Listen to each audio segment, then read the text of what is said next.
नागालैंड, मेघालय और त्रिपुरा तीनों राज्यों के विधानसभा चुनावों के परिणाम सामने आ गए हैं। नमस्कार, मैं हूं मोहित शुक्ला और आप देख रहे हैं तहजीब टीवी का हमारा खास प्रोग्राम आवाम की आवाज़। आवाम की आवाज़ में मैं आज आपको दिखाऊंगा कि आखिरकार किस राज्य में किस पार्टी ने कितनी सीटें हासिल की और कौन कहां पर किंग मेकर की भूमिका में है। तो आप मेरे साथ बने रहिए और देखिए तहजीब टीवी का हमारा खास प्रोग्राम आवाम की आवाज़। देखिए, जिस तरह से तीनों राज्यों में भारतीय जनता पार्टी को बहुमत मिलता हुआ दिखाई दिया है और बहुमत के करीब हैं हम लोग, वो माननीय नरेंद्र मोदी जी के नेतृत्व, हमारी नीति और हमारी नीयत की साफ जीत है और वहाँ के जनता जनार्दन की जीत है।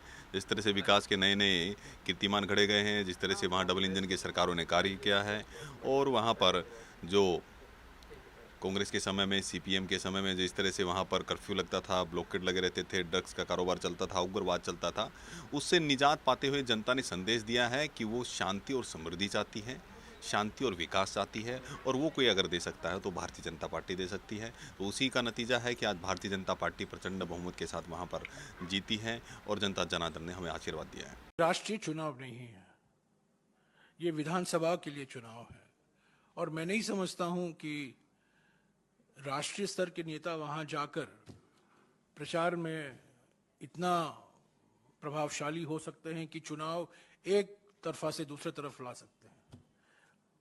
स्थानीय स्तर पर संगठन मजबूत है कि नहीं, वो महत्व रखता है। हमारे कैंडिडेट मजबूत हैं कि नहीं, वो महत्व रखता है। प्रचार किस तरीके से वहां का संगठन कर रहा है, वो महत्व रखता है। तो ये कहना कि हमारे राष्ट्रीय नेता वहां नहीं गए इसलिए हमारा प्रदर्शन इतना निराशाजनक रहा, मैं बिल्कुल सहमत नहीं। बस नरेंद्र मोदी जी ने प्रधानमंत्री बनने के बाद एक नई राजनीति शुरू की है। ये पॉलिटिक्स ऑफ परफॉर्मेंस, डेवलपमेंट और पीपल ओरिएंटेड डिसीजंस, और 5 साल सेवा करो और रिपोर्ट कार्ड लेकर जाओ और जनता से एक्नॉलेजमेंट लेकर फिर सरकार बनाओ। ये पहले नहीं होता था। हमने कई राज्य इस तरह से जीते हैं, नॉर्थ ईस्ट के भी राज्य हमने जीते हैं, बड़ी खुशी की बात। नागालैंड और त्रिपुरा में जीत हासिल करने के बाद मेघालय कहीं ना कहीं थोड़ा सा फंसता दिख रहा है, लेकिन इतना जरूर है कि जो बीजेपी कार्यकर्ता हैं, जो समर्थक हैं, वो जोश, जुनून और जज्बे से लबरेज हैं। यही वजह है कि यहाँ पर बीजेपी ऑफिस में जब प्रधानमंत्री नरेंद्र मोदी 8 बजे, आज रात को 8 बजे जब अभिवादन करने पहुंचेंगे तो उससे पहले यहाँ पर बीजेपी के कार्यकर्ता पहुंचे हुए हैं। सर, बहुत स्वागत है। क्या नाम है, कहाँ से आए हैं, जरा बताइए। दरियागंज से आया हूँ, किशन लाल बंडूला हूँ, भारतीय जनता पार्टी का वरिष्ठ कार्यकर्ता हूँ। मेरे फादर भी जनसंघ से जुड़े हुए थे और आज मेरा बेटा भी आया हुआ है और ये मेरी खुशकिस्मती है कि आज प्रधानमंत्री जी को फेस टू फेस देखेंगे। ये वही प्रधानमंत्री हैं जब वो मुख्यमंत्री होते थे 2002 में, जब चुनाव थे गुजरात में, तब मैं गंगा मैया से प्रार्थना करने गया था। उस वक्त गुजरात के चुनाव थे। ये गंगा मैया कोई लंबी रेस का घोड़ा, कोई सूरज उगता हुआ दिखाई दे रहा है और आज हम उस जगह पे खड़े हैं। प्रधानमंत्री जी पूरे देश का क्या, पूरे वर्ल्ड का नेतृत्व कर रहे हैं और आज G20 शिखर सम्मेलन के जो लोग आए हुए हैं, जो विदेश मंत्री हैं, उनको भी मीटिंग देकर उसके बाद यहाँ आके हम लोगों को संबोधित करेंगे। तो ये आज हमारे लिए बड़ा गर्व का दिन है। नॉर्थ ईस्ट को सबसे ज़्यादा इंपॉर्टेंट माना जाता था। कहा यह जाता था कि जो नॉर्थ ईस्ट है, जो 7 सिस्टर है, उस पर हमेशा से कांग्रेस का राज रहा है। अब लेकिन वो राज धीरे धीरे कमजोर पड़ता दिख रहा है और यही वजह है कि जयराम रमेश, जो कि कांग्रेस के महासचिव हैं, उनका एक बयान भी आया। उन्होंने कहा कि ये छोटे मोटे राज्यों के विधानसभा चुनाव हैं, इससे 2024 पे कोई फर्क नहीं पड़ता। सर, सबसे पहले तो ये देखा जाए कि कांग्रेस का जो डूबता हुआ जहाज है ना, वो आज अब देखो ना, 0 पर आ गए हैं। कहाँ वो ये तीनों राज्यों में काफ़ी उनकी पकड़ हुआ करती थी। आज वहाँ के जो लोकल हैं उन्होंने इनको पिछाड़ के ख़त्म कर दी है। अभी भी मैं कह रहा हूँ, कांग्रेस में जब तक राहुल गांधी जी हैं और जब तक गांधी का एक चिन्ह या नाम चल रहा है, ये अब ख़त्म होना चाहिए। कांग्रेस तभी आगे बढ़ पाएगा, नहीं तो कांग्रेस में आने वाले टाइम में कोई उठाने वाला भी नहीं होगा, जिम्मेदारी लेने वाला भी कोई नहीं होगा। वंशवाद पर चोट कर रहे हैं, आपका मानना है कि वंशवाद के चलते नहीं बढ़ पा रही है? सर, ये बड़बोलापन है। कब कौन से टाइम पे कौन सा बयान देना उनको पता ही नहीं होता। वो तो बस जो किसी ने मुंह में डाल दिया वही बोलते हैं, उनको पता ही नहीं है। प्रधानमंत्री जी देश का नहीं, पूरे वर्ल्ड का आज इस टाइम, ये आप देखिए ना, रशिया के अंदर अब तक रशिया यूक्रेन को पूरी तरीके से ख़त्म कर चुका था, विस्फोट करके मार चुका था।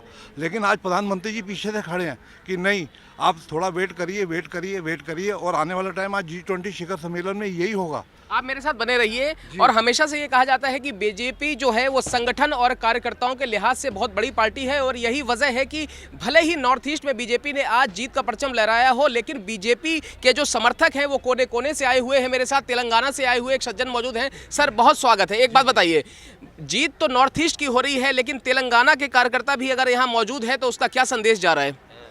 मैं क्या बोलते साहब, 99% में एवरेज 66% अपने को आया, बोलो तो इन फ्यूचर में बीजेपी आता, बस इतना ही कहना चाहेंगे? कितना ही। दिल्ली के भी कुछ कार्यकर्ता मौजूद हैं। सर, आप मुझे एक बात बताइए, जिस तरीके से नॉर्थ ईस्ट के अंदर बीजेपी ने परचम लहराया है, क्या संदेश जा रहा है? देखिए, संदेश क्या जा रहा है, बीजेपी जिस राज्य में भी आती है अपने काम के नाम पे आती है, और जनता जानती है कि भारतीय जनता पार्टी ही एक ऐसी पार्टी है जो सर्वोपरि है देश के लिए। और ये भारतीय जनता पार्टी एक गरीब की पार्टी है। भारतीय जनता पार्टी किसानों को जो देने वाली पार्टी है, और मजदूरों का ख्याल रखने वाली पार्टी है। भारतीय जनता पार्टी सर्व समाज को लेके चलने वाली पार्टी है। भारतीय जनता पार्टी मुसलमानों को हित करने वाली पार्टी है। आयुष्मान योजना देने वाली पार्टी है, और जो निवास कितने दिए हैं, उज्ज्वला योजना कितनी दी हैं। आए दिन मोदी जी निस्वार्थ सेवा कर रहे हैं।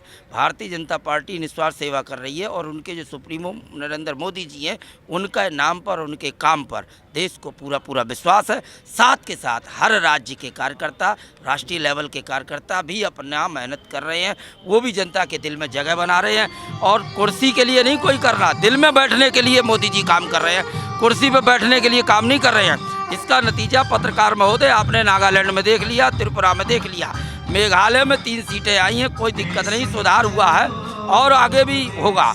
और मिजोरम है, तेलंगाना है, कर्नाटक है, छत्तीसगढ़ है, राजस्थान है, मध्य प्रदेश है। हम हर राज्य में भारतीय जनता पार्टी जंग फतेह करेगी। सर, एक बात बता दीजिए, क्या साल 2023 को 2024 का सेमीफाइनल माना जा सकता है? क्योंकि 23 में 9 राज्यों में चुनाव होने हैं, जिसमें कुछ के परिणाम तो आ गए हैं, 6 अभी भी बाकी है, और अगर जम्मू कश्मीर में हो जाते हैं तो कुल मिलाकर 10 हो जाते हैं। तो क्या इसको आप 24 के लिए एक रास्ता खुलता देख रहे हैं कि 24 के लिए एक बिसात बिछनी शुरू हो गई है? बहुत बढ़िया पत्रकार महोदय सवाल किया आपने। ये 24 की लाइन क्लियर है। इन्हीं 9 राज्यों में हमें पता क्या लग जाएगा, पता है जनता का मूड क्या है, जनता किस तरफ जा रही है, जनता का किस तरफ विचार बन गया है। और जनादेश जनाधार जो जनता का है, वो जनता को बीजेपी के अलावा नरेंद्र मोदी का एक बड़ा चेहरा है, और वो देश लेवल का चेहरा नहीं, इंटरनेशनल लेवल का चेहरा है। उन्हें उस हमारे देश को, भारत देश को, इसी देश में ही वो नहीं है, हर देश, यूक्रेन हो गया, चाहे रूस हो गया, चाहे अन्य देश हो गए, हर देश को आप देखा है। वहाँ पर यूक्रेन में झगड़ा हुआ, लड़ाई हुई है, तो कितने पाकिस्तान के लोग भी भारतीय झंडा लेकर आगे बढ़े हैं। जहाँ हमारे देश के प्रधानमंत्री को, अन्य पीछे गुजरे हुए प्रधानमंत्रियों को अन्य राज्य देशों में जब वो जाते थे, तो वहाँ का लोकल मंत्री भी उनको रिसीव करने नहीं आता था। मतलब जहाँ रख दिया कदम वहाँ हो गई बम बम। मेरे साथ कुछ और कार्यकर्ता मौजूद हैं, एमपी से हैं। एमपी तो गजब है, आप भी गजब हैं। अच्छा, एक बात बताइए, मामा ये कह रहे हैं कि उनकी सरकार बन जाएगी, ठीक है। दूसरी तरफ कमलनाथ ये कह रहे हैं कि कमल नहीं खिलेगा, लेकिन कमलनाथ जरूर सरकार बना ले जाएंगे। कांग्रेस कुछ और कह रही है। तो एक बात बताइए, कांग्रेस, कमलनाथ या फिर मामा की जो सरकार है, इन सबों के बीच में वहाँ की जनता क्या सोच रही है, जनता का क्या रुझान है, और मध्य प्रदेश के अंदर क्या होने वाला है? मध्य प्रदेश में पुनः नरेंद्र मोदी जी के नेतृत्व में भारतीय जनता पार्टी पुनः सरकार बनाएगी, और कहा भी जाता है कि मोदी है तो मुमकिन है। और इसी के तहत आज त्रिपुरा, नागालैंड और मेघालय में जो जीत हुई है, वो मोदी जी की जीत है, कार्यकर्ताओं की जीत है, भाजपा की जीत है। और इसके लिए वहाँ के सारे कार्यकर्ताओं को मेरी ओर से बधाई देना चाहता हूँ, शुभकामना देना चाहता हूँ। और निश्चित रूप से लोकसभा चुनाव भी पूर्ण बहुमत के साथ लगभग 400 सीटों के आसपास हम लोकसभा चुनाव जीतेंगे। सर, आप इंदौर से आते हैं, और इंदौर में अभी कुछ दिनों भाई से एक बात तो सुनिए, मंदसौर है तो इंदौर में ही ना। इंदौर से अभी कुछ दिनों पहले इंदौर और उज्जैन के कुछ क्षेत्रों से भारत जोड़ो यात्रा निकली थी। राहुल गांधी को ये पूरा उम्मीद है, उनको ये उनका जोश, जुनून, जज्बा सब कुछ बरकरार है कि वो मध्य प्रदेश के अंदर सरकार बना रहे हैं। आप मध्य प्रदेश से ताल्लुक रखते हैं, आपको लगता है कि सब कुछ मध्य प्रदेश में भारतीय जनता पार्टी के मुताबिक होगा, या फिर कांग्रेस जैसा क्लेम कर रही है वैसा हो जाएगा? सिर्फ मोदी है तो मुमकिन है, भारतीय जनता पार्टी चुनाव जीतेगी, चुनाव जीत जाएगी, बिल्कुल जीतेगी। तो साफ तौर पर आप देख सकते हैं कि कई सारे कार्यकर्ताओं से हम बात कर रहे हैं, सबका यही कहना है कि जिस तरीके से आज नागालैंड और त्रिपुरा के अंदर भारतीय जनता पार्टी ने जीत का परचम लहराया है, मेघालय में भी थोड़ा सा पेच फंसा हुआ है, लेकिन थोड़ी देर में स्थिति साफ हो जाएगी। पर इतना जरूर है कि साल 2023 में 9 राज्यों में चुनाव है, साल 2024 को आप 23 को सत्ता का सेमीफाइनल मान सकते हैं। और यही वजह है कि भारतीय जनता पार्टी किसी भी छोटे से छोटे इशू पर, छोटे से छोटे कोने पर कोई भी कोर कसर नहीं छोड़ना चाहती है और आने वाले दिनों में भारतीय जनता पार्टी इसके लिए पूरी तैयारी कर रही है। आप हमारे साथ बने रहिए, मैं आगे कुछ और लोगों के साथ चलूंगा, कुछ और लोगों से आपको मिलवाऊंगा, वो क्या सोचते हैं, उनकी क्या राय है, आवाम की आवाज़ क्या है,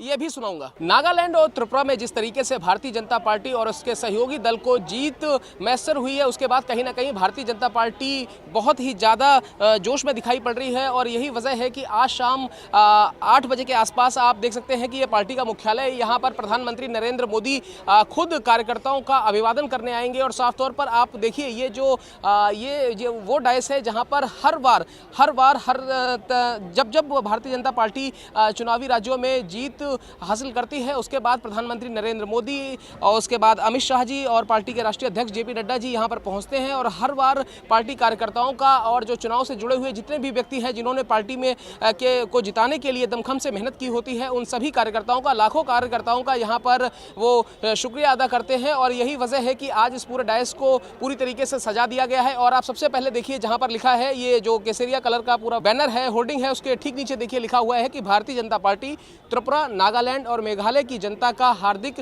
धन्यवाद करती है। और तारीख आज है 2 मार्च और यही वो ऐतिहासिक तारीख है जब चुनाव परिणाम आ गए हैं और भारतीय जनता पार्टी को पता है कि जिस तरीके से नागालैंड और त्रिपुरा के अंदर उसने जीत हासिल की है और कहीं ना कहीं भारतीय जनता पार्टी को ये शुरू से ही इस बात का विश्वास था कि कहीं ना कहीं भारतीय जनता पार्टी जिस तरीके से मेहनत कर रही है, उसके कार्यकर्ता मेहनत कर रहे हैं, उसके बड़े लीडरान मेहनत कर रहे हैं, जो उनकी सेंट्रल लीडरशिप है वो मेहनत कर रही है, उससे उन्हें पता था कि कहीं ना कहीं उनको जीत मिलने वाली है। और आज जब जीत पर मुहर लग गई है तो आज रात 8 बजे प्रधानमंत्री नरेंद्र मोदी यहाँ पर पहुँचेंगे और जिसको लेकर तैयारियां की जा रही हैं। कई सारे कार्यकर्ता यहाँ पर पहुँचे हुए हैं और आप देखिए सबसे पहले प्रधानमंत्री नरेंद्र मोदी की फोटो लगी हुई है होर्डिंग में, दूसरी तरफ आप देख सकते हैं कि जेपी नड्डा की फोटो लगी हुई है। कार्यकर्ता यहाँ पर पहुँचे हुए हैं। तो अब से कुछ देर का समय बचता है, आप साफ तौर पर कह सकते हैं 3 घंटे का समय बचता है। 3 घंटे के समय के बाद भारतीय जनता पार्टी के इस कार्यालय में जो तस्वीरें आएंगी, जो तस्वीरें सामने निकल कर आएंगी, वो अपने आप में अद्भुत होंगी, अविश्वसनीय होंगी, अकल्पनीय होंगी, क्योंकि भारतीय जनता पार्टी के हजारों हजार कार्यकर्ताओं को संबोधित करने के लिए खुद देश के प्रधानमंत्री नरेंद्र मोदी यहाँ पर पहुँचने वाले हैं। भारतीय जनता पार्टी का युवा मोर्चा भी इस समय यहाँ पर खासा उत्साहित दिखाई पड़ रहा है और आप देख सकते हैं कि भारतीय जनता पार्टी के युवा मोर्चा के कार्यकर्ता यहाँ पर पहुँचे हुए हैं।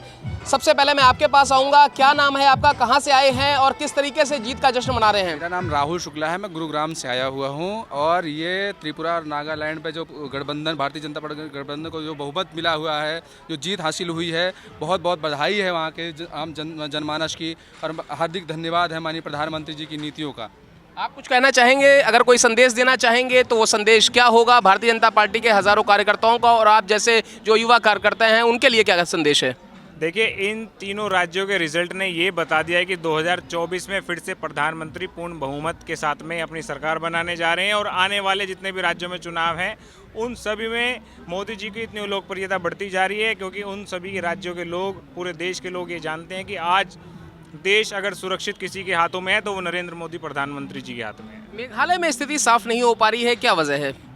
देखिए, अभी तक नतीजे क्लियर नहीं हुए हैं और जहाँ तक मैं ये कहता हूँ कि कहीं ना कहीं सरकार भाजपा के गठबंधन की बन जाएगी और भाजपा की सरकार बन जाएगी। तीनों राज्यों में सरकारें बनती दिख रही हैं। बिल्कुल बिल्कुल, तीनों राज्यों में ये स्पष्ट हो चुका है कि भारतीय जनता पार्टी की सरकार बनने जा रही है और पूर्ण बहुमत के साथ बन जाएगी। क्या नाम है आपका, कहाँ से आए हैं? संदीप डेढ़ा, दिल्ली से। संदीप जी, मुझे एक बात बताइए, देखिए कहते हैं कि जिस ओर जवानी चलती है उस ओर जमाना चलता है, तो जब आप जैसे युवा जिस तरफ कदम रख देते हैं उस तरफ कहीं ना कहीं बहुत कुछ तय हो जाता है। तो 2024 के लिए जो युवा है उसका विजन क्या है, वो क्या सोचता है, उसके दिल में क्या है?